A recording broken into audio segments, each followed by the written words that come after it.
Jikalau kamu tidak dilahirkan kembali dari air dan roh, maka kamu tidak mungkin masuk dalam kerajaan Allah. Artinya apa? Jikalau kamu hanya dilahirkan dari ibumu, maka kamu dan saya akan mati sebagaimana ibu kita akan mati.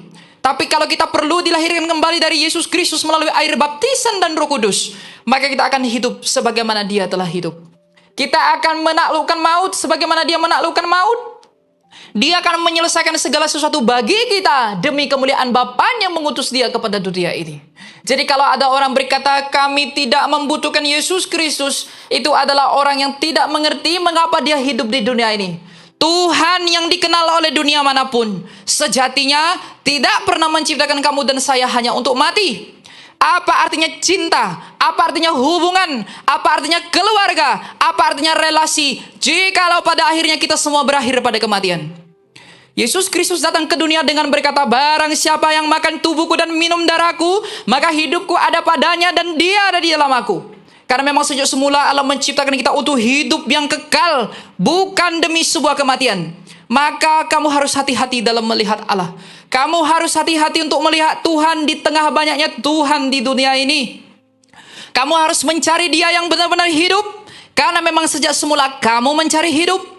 Apapun agamamu, apapun kepercayaanmu, dari manapun kamu berasal, dari perempuan manapun kamu dilahirkan, di peradaban manapun kamu hidup, dan apapun yang kamu yakini dan pegang saat ini, baik kamu laki atau perempuan, baik orang kaya ataupun orang miskin, baik orang besar ataupun orang kecil, segala sesuatu yang dilakukan manusia di dunia ini hanya memperjuangkan satu hal. Apakah manusia ingin kaya? Tidak. Kekayaan itu demi satu hal. Kenapa manusia ingin sukses? Kesuksesan itu bukan tujuannya, tapi kesuksesan itu jalan menuju satu hal. Kesehatan itu menuju kepada satu hal. Kehebatan, keperkasaan itu menuju kepada satu hal. Apa itu? Hidup. Tidak ada artinya semua yang kita miliki tanpa sebuah hidup dalam diri kita.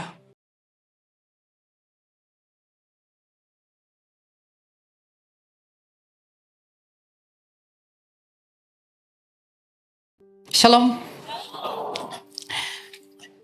Ya, hari ini kita akan belajar daripada Injil Yohanes.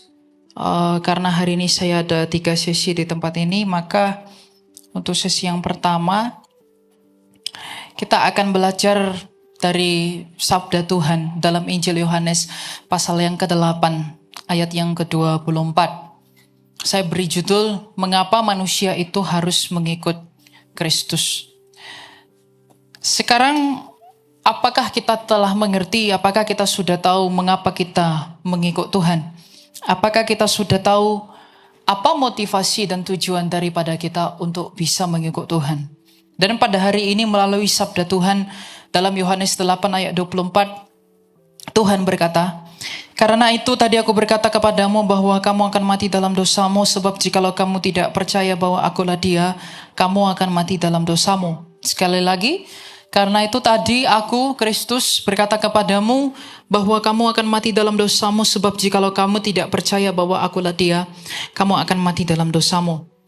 Kenapa Tuhan, kenapa Kristus mengatakan jikalau kamu tidak percaya bahwa akulah Dia, kamu akan mati dalam dosamu?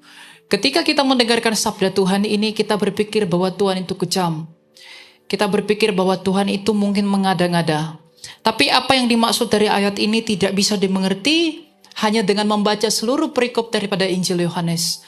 Tapi kita harus tahu sejak semula sebenarnya mengapa Allah itu menjadikan manusia.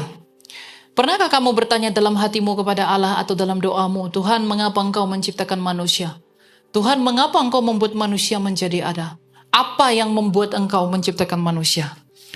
Maka kita harus kembali ke belakang. Apakah yang Allah pikirkan ketika Ia ingin menciptakan manusia itu?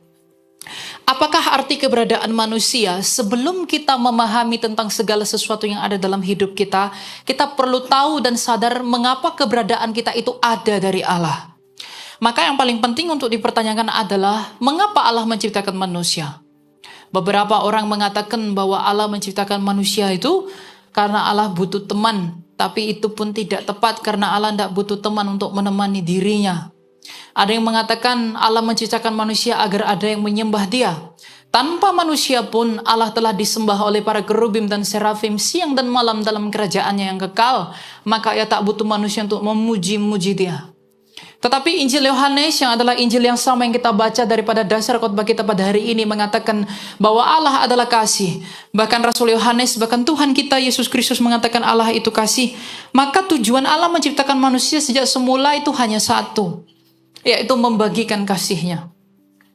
Apa bukti bahwa Allah menciptakan manusia untuk membagikan kasihnya? Karena Allah itu kasih, maka Allah ingin menciptakan manusia karena dia senang dengan manusia. Maka ketika dia menciptakan manusia, dia mau menciptakan manusia itu agar manusia yang dia ciptakan menurut gambar dan rupanya itu menikmati kasihnya yang besar. Apa buktinya dia menciptakan manusia untuk membagikan kasihnya? Dalam Kejadian ada 6 hari penciptaan dan hari ke-7 Allah beristirahat. Manusia diciptakan sebagai makhluk paling penting, tapi kenapa manusia tidak dicipta pada hari pertama? Pada hari pertama Allah membentangkan Haares dan Hasyamayim, dia tidak membentuk manusia, padahal manusia yang paling berharga. Tetapi kenapa manusia dicipta pada hari terakhir? Pada hari pertama dia menciptakan langit dan bumi, hari kedua, ketiga, keempat, kelima, keenam, dan pada hari yang keenam sebelum dia beristirahat, dia baru menciptakan manusia. Itu punya arti. Artinya apa? Allah itu mempersiapkan segala sesuatu yang ada di bumi ini dan di alam semesta ini dengan baik. Dan kemudian dia menciptakan manusia pada hari terakhir adalah untuk siap menikmati semua yang baik yang Allah ciptakan itu. Dan pada hari terakhir Allah kemudian beristirahat. Karena manusia itu diciptakan menurut gambar dan rupa Allah, karena Allah itu kekal, maka manusia diciptakan untuk hidup yang kekal. Manusia itu diciptakan untuk hidup yang kekal, bukan untuk mati. Nah, kematian itu apa?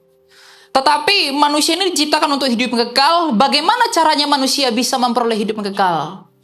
Maka Allah itu menghembuskan manusia dengan hidupnya dan menopang hidup manusia itu melalui pohon kehidupan itu. Ketika Allah menopang hidup manusia melalui pohon kehidupan itu, maka hidup manusia untuk bisa hidup kekal itu bergantung sepenuhnya kepada Allah. Maka untuk bisa hidup kekal, syaratnya hanya satu. Manusia harus tetap terhubung dengan Allah. Bagaimana caranya manusia tetap terhubung dengan Allah? Karena Allah adalah kasih, maka manusia harus mengasihi Allah untuk bisa terhubung dengan Allah. Tapi manusia itu nggak tahu bagaimana caranya mengasihi Allah. Maka Allah mengajari manusia itu bagaimana cara mengasihinya. Tuhan mengatakan apa? Jangan makan buah pohon pengetahuan itu. Kalau kamu makan, pastilah kamu mati. Jadi larangan untuk tidak makan buah pohon pengetahuan yang baik dan yang jahat itu bukan ujian atau cobaan kepada manusia karena Allah tidak perlu mencobai ciptaannya. Tetapi itu adalah cara yang Allah sediakan kepada manusia. Tuhan berkata, jikalau kamu mau tetap terhubung denganku, maka kamu harus memilih mengasihi aku. Tapi kamu tidak tahu bagaimana caranya mengasihiku, dan sekarang ku beritahu. Caranya adalah jangan makan buah pohon pengetahuan itu. Aku mengasihimu dengan memberikan segala sesuatu, maka kamu pun perlu mengasihi aku agar kamu dan aku bisa tetap terhubung. Yaitu jangan makan buah pohon pengetahuan. Maka selama manusia itu tidak memakan buah pohon pengetahuan itu, manusia itu akan tetap hidup kekal bersama-sama dengan Allah. Tapi Allah mengatakan begini, kalau kamu makan buah pohon pengetahuan itu, pastilah kamu mati. Apa arti kematian? Arti kematian adalah perpisahan dari hidup. Siapa dari hidup? Siapakah hidup itu?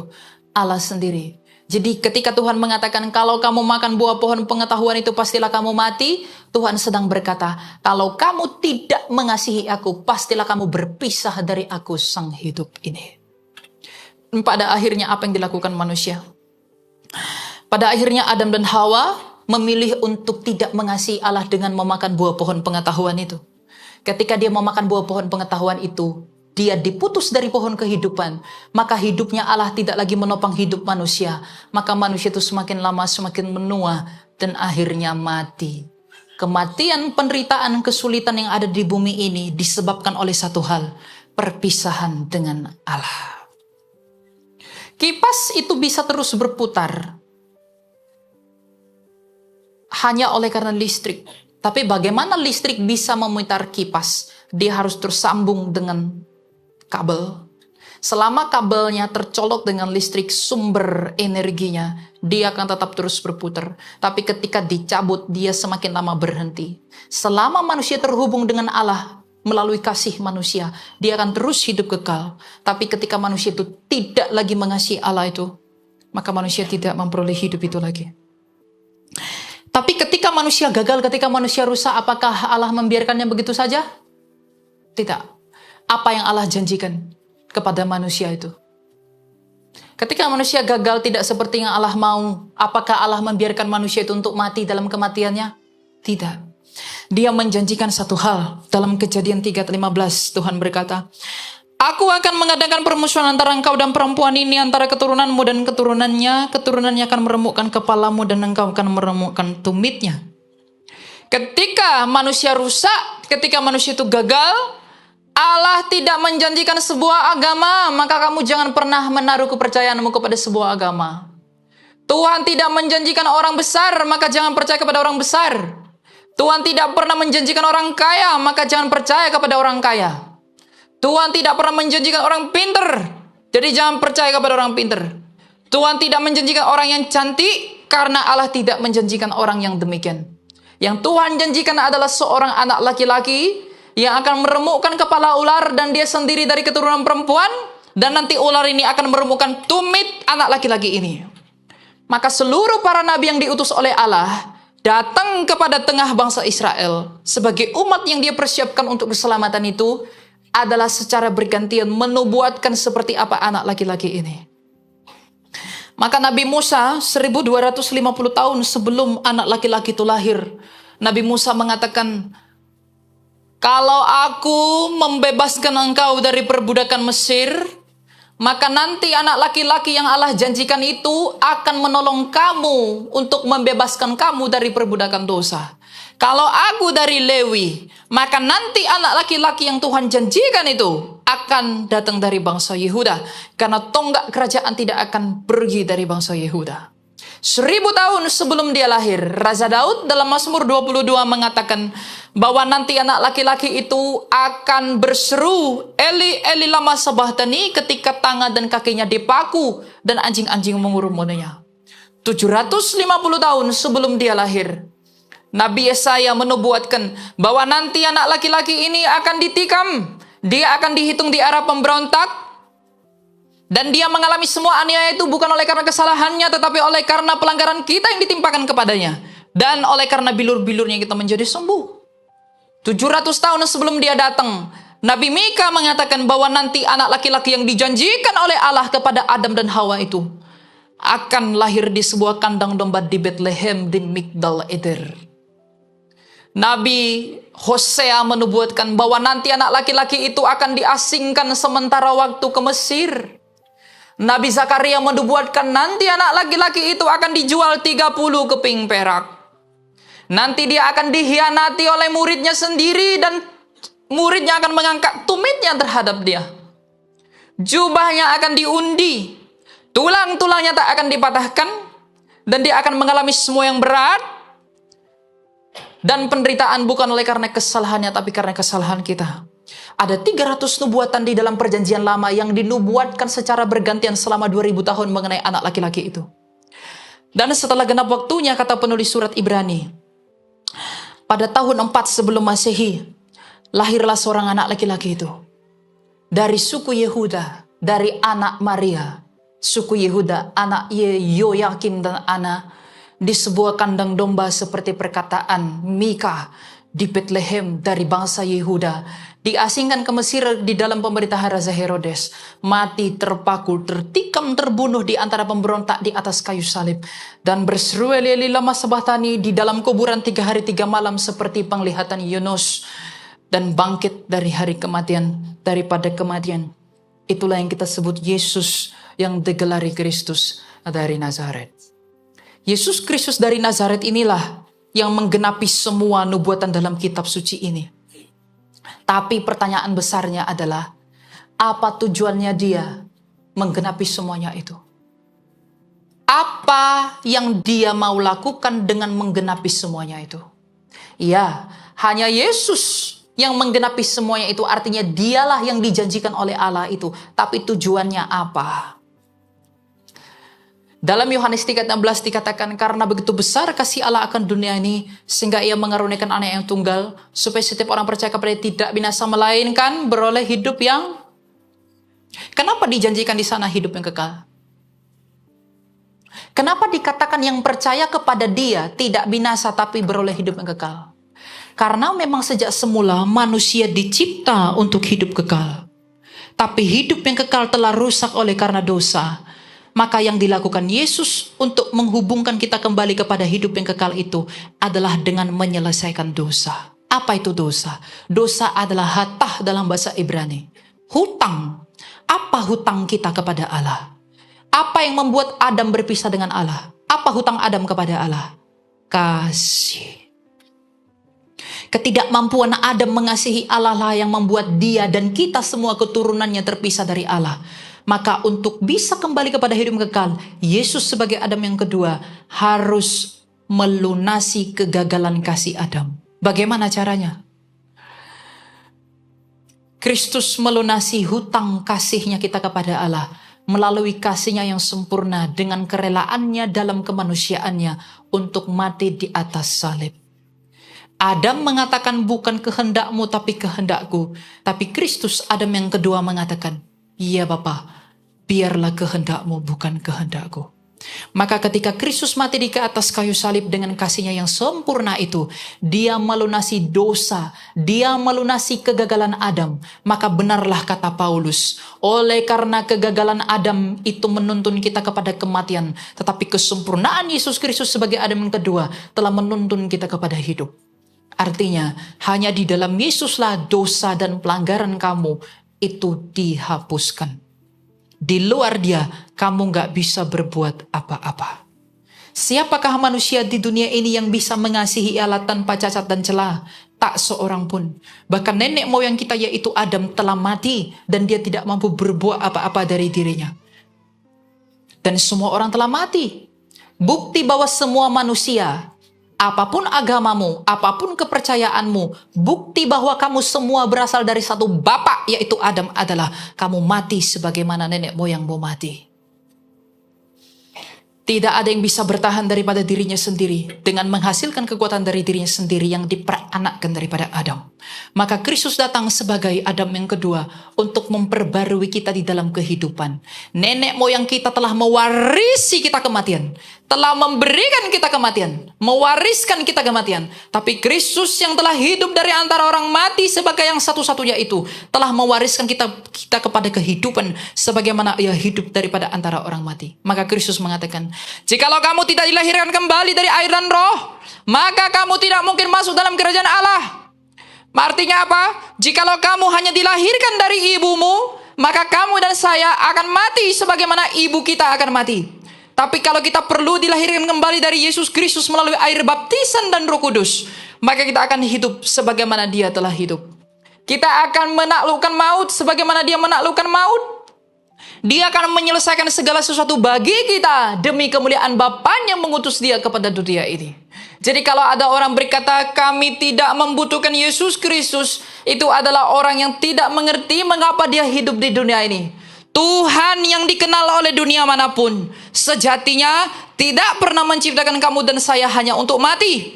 Apa artinya cinta? Apa artinya hubungan? Apa artinya keluarga? Apa artinya relasi? Jikalau pada akhirnya kita semua berakhir pada kematian. Yesus Kristus datang ke dunia dengan berkata, barang siapa yang makan tubuhku dan minum darahku, maka hidupku ada padanya dan dia ada di dalam aku. Karena memang sejak semula Allah menciptakan kita untuk hidup yang kekal, bukan demi sebuah kematian. Maka kamu harus hati-hati dalam melihat Allah. Kamu harus hati-hati untuk melihat Tuhan di tengah banyaknya Tuhan di dunia ini. Kamu harus mencari Dia yang benar-benar hidup. Karena memang sejak semula kamu mencari hidup. Apapun agamamu, apapun kepercayaanmu, dari manapun kamu berasal, dari perempuan manapun kamu dilahirkan, di peradaban manapun kamu hidup, dan apapun yang kamu yakini dan pegang saat ini, baik kamu laki atau perempuan, baik orang kaya ataupun orang miskin, baik orang besar ataupun orang kecil, segala sesuatu yang dilakukan manusia di dunia ini hanya memperjuangkan satu hal. Apakah manusia ingin kaya? Tidak. Kekayaan itu demi satu hal. Kenapa manusia ingin sukses? Kesuksesan itu bukan tujuannya. Tapi kesuksesan itu jalan menuju satu hal. Kesehatan itu menuju kepada satu hal. Kehebatan, keperkasaan itu menuju kepada satu hal. Apa itu? Hidup.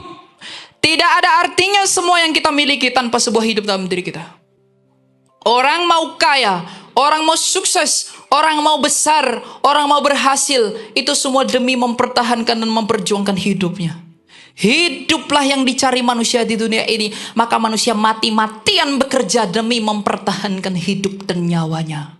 Itu yang dicari semua manusia. Tak peduli apa agamamu, tidak peduli apa kepercayaanmu, tidak peduli apa mindset dan filsafat yang kamu pegang. Tapi sejatinya yang manusia cintai dan cari adalah hidup itu. Kalau hidup yang dicari manusia itu, kalau hidup yang dicintai manusia itu, apa alasan manusia itu menolak Dia Yesus Kristus satu-satunya yang dihidup dari mati itu? Tidak ada. Apakah kekayaanmu bisa memberikanmu hidup?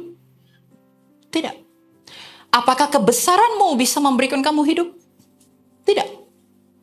Orang sekaya Herodes, sebesar Antipas, sebesar Alexander the Great, sekuat Napoleon, dan sepinter Einstein, sebijaksana Lao Tzu, sebijaksana Kongfucu, Socrates, dengan semua yang mereka tahu, apakah semua pengetahuan mereka itu menuntun mereka kepada hidup? No. Socrates mengajarkan apa itu hidup, dia sendiri tidak hidup.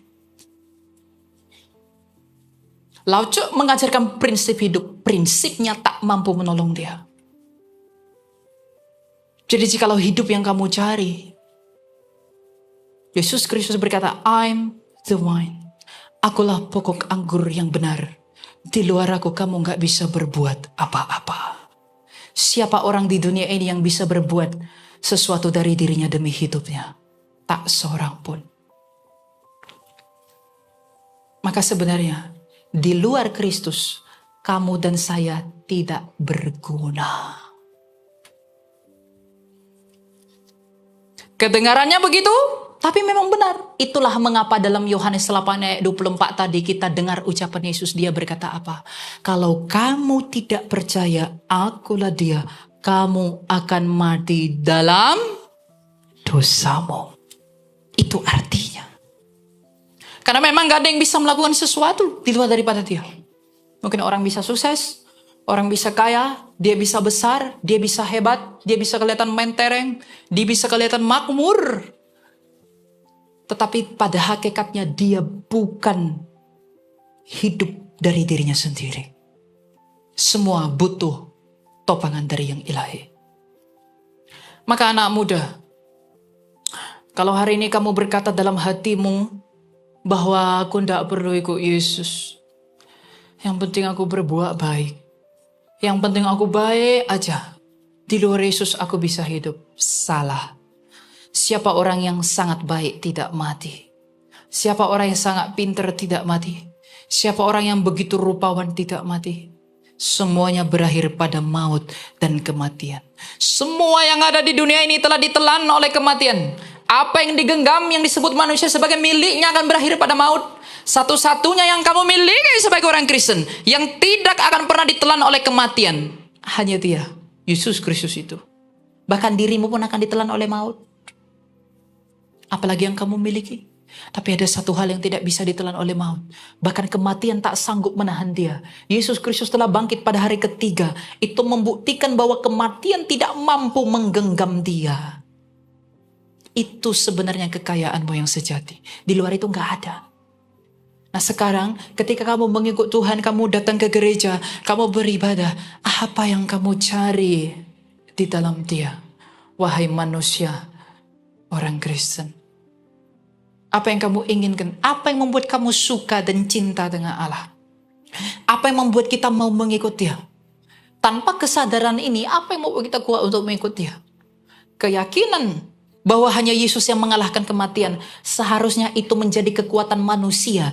Orang Kristen di dalam hidup ini apapun masalah hidupnya. Kenapa? Mau kamu hidupmu di atas, mau sukacita, mau duka cita.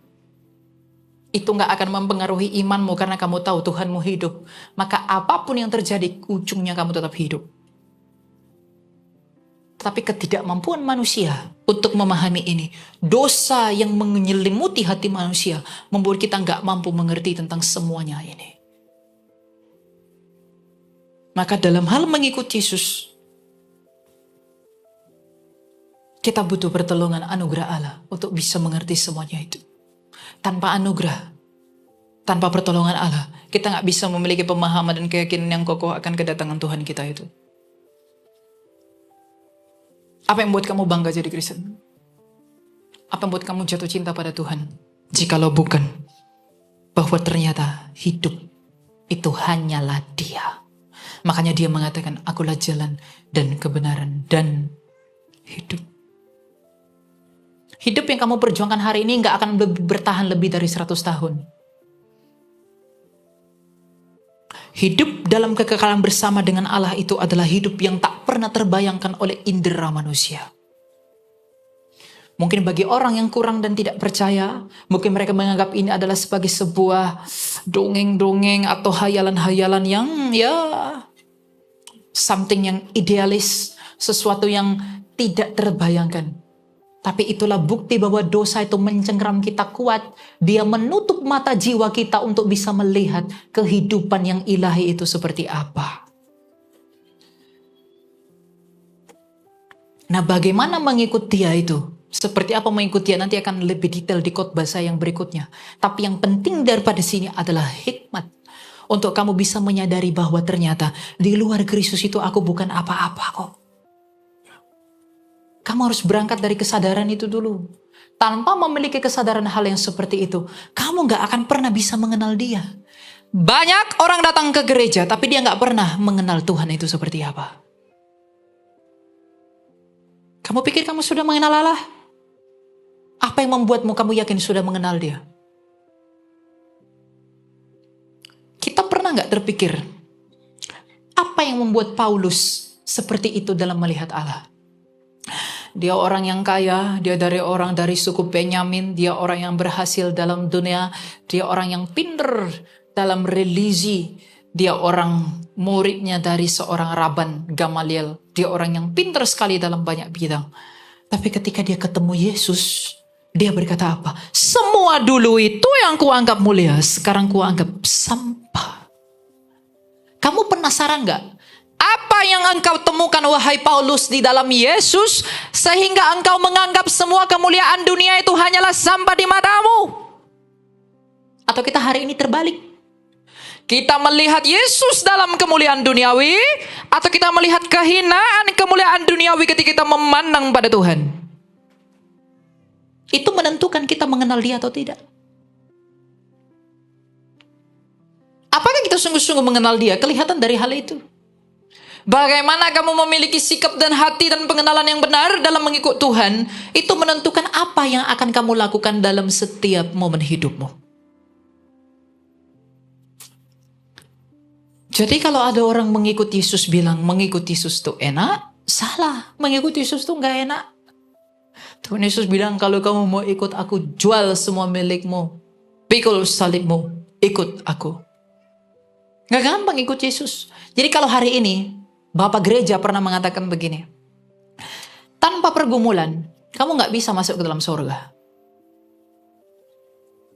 Jadi kalau hari ini, Bapak Ibu, kekristenan kita itu hanya tentang kemakmuran, hanya tentang kesuksesan, hanya tentang keberhasilan duniawi, kamu gak kenal Tuhan sama sekali, sekalipun kamu di sini 24 jam. Karena Tuhan tak pernah tawarkan itu. Kamu harus hancurkan inimu dulu, agar kamu bisa mengerti yang rohani. Paulus telah dihancurkan oleh kebutaan dan penderitaan sehingga dia bisa mengatakan semuanya itu hina, yang mulia hanya Yesus Kristus. Kalau tanpa penderitaan, dia gak bisa melihat itu kan? Bisa gak dia melihat itu tanpa penderitaan? Gak bisa. Jangan menghindarkan diri dari penderitaan. Terima dan hadapi. Tanpa itu kamu gak bisa melihat Yesus yang menderita itu. Tidak bisa. Kamu hanya bisa melihat Yesus yang menderita kalau kamu ikut berjalan bersama dia, bersekutu dengan penderitaannya juga. Penderitaan itu bukan untuk membuat kamu susah, tapi penderitaan itu untuk menyelamatkan kamu dan menghilangkan dan membinasakan hal yang buruk di dalam diri kita untuk mampu mengikut Allah. Semua Rasul Kristus dimurnikan dengan api yang sama. Jadi kalau kita mau ikut dia sungguh-sungguh, katakan kepada dia, Tuhan, bentuk aku. Aku berangkat dari kesadaran bahwa ternyata di luar daripada Engkau, aku gak bisa berbuat apa-apa. Hidupku, diriku sendiri, bahkan aku tidak mengenal. Aku bahkan tak berkuasa atas diriku. Aku bahkan tak berkuasa atas apapun yang kupegang sejatinya. Karena itu tak mampu menolongku pada hari kebangkitan kelak. Tapi hari ini aku sadar bahwa hidup itu hanya Engkau. Hari ini yang kulakukan semua demi hidup. Kalau hari ini aku mati-matian demi hidup tanpa melibatkan Engkau, semuanya itu sia-sia. Tidak ada Paskah tanpa kematian. Tidak ada kebangkitan tanpa penderitaan. Kalau kamu mau bangkit bersama Tuhan, kamu harus mati juga bersama dengan Dia.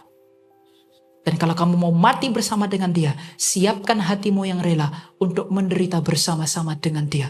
Itulah mengikut Yesus. Mengikut Yesus tidak diukir di dalam berlian. Tidak diletakkan di atas tatan emas. Tetapi ditulis di dalam kayu. Yang dimana tangan Mesias anak darah Maria itu dipaku di sana. Evaluasi hatimu. Evaluasi pikiranmu mengikut Allah. Sebelum terlambat, di mana Allah mengambil kamu dalam keadaan kamu tidak hidup dalam anugerah. Jangan kamu dan saya sampai hidup dalam keadaan tidak dalam anugerah. 10 gadis bijaksana, hanya 5 yang bisa melihat. 5 tidak bisa. Hanya karena apa? Hanya karena kurang minyak dikit. Gadis itu simbol dari semua orang yang percaya. Tapi hanya 5 yang bisa bertemu Yesus. 5-nya gak bisa. Kenapa? Kita tidur. Kita pikir kita udah ikut Yesus. Padahal tidak. Kita pikir kita udah kenal Dia. Padahal tidak. Kita pikir kita tahu Dia. Padahal kita gak tahu Dia. Makanya Tuhan Yesus mengatakan apa? Aku gak mengenal kamu. Kalau bukan tubuh dan darahnya yang membuat kamu jatuh cinta.